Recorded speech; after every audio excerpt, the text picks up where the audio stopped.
ہماری بہن کا سوال ہے کہ جب بدعت کا ظہور ہو رہا ہو اور کسی گھر میں میت ہے اور لوگ خاموش ہیں، وہاں غلط رسم و رواج اختیار کیے جاتے ہیں، تو ایسی صورت میں ہمیں کیا کردار ادا کرنا چاہیے؟ دیکھیے، یہ موجودہ دور کا ایک بہت بڑا المیہ ہے کہ علماء نے بھی دعوت و تبلیغ کے میدان میں ہتھیار ڈال دیے ہیں، یعنی وہ بھی نہی عن المنکر کے لیے اپنے آپ کو تیار نہیں کر پا رہے ہیں۔ اور جنوب کا یہ ساؤتھ کا علاقہ جو ہندوستان کے جنوب میں سرسی، کرناٹک کے دوسرے علاقے، اور اس کے بعد یہاں سے آپ جنوب میں چلتے چلے جائیں،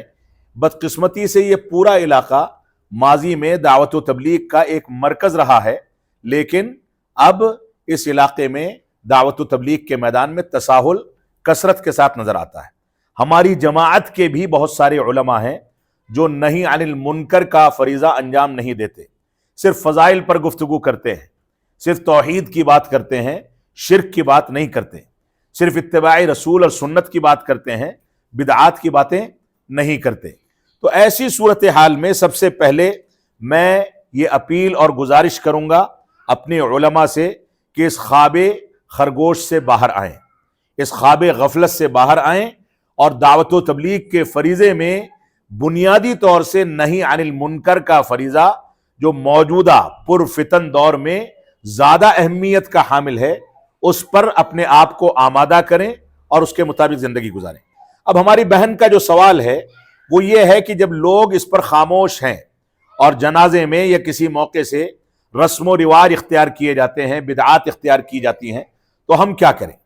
تو آپ کی ذمہ داری ایسی جگہ پر یہ ہے کہ اس خاندان یا اس گھر کی خواتین کے ساتھ تعلقات قائم کریں اور ان کے ساتھ گفتگو کر کے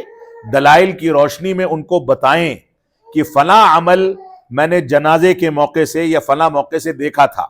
شادی بیاہ کے موقع سے فلاں رسم و رواج یا فلاں بدعات کو انجام دیا جا رہا تھا، اس وقت موقع نہیں تھا یا موقع ہے تو اس وقت میں نے کہا تھا، اب میں دوبارہ اس سلسلے میں آپ سے گفتگو کرنے کے لیے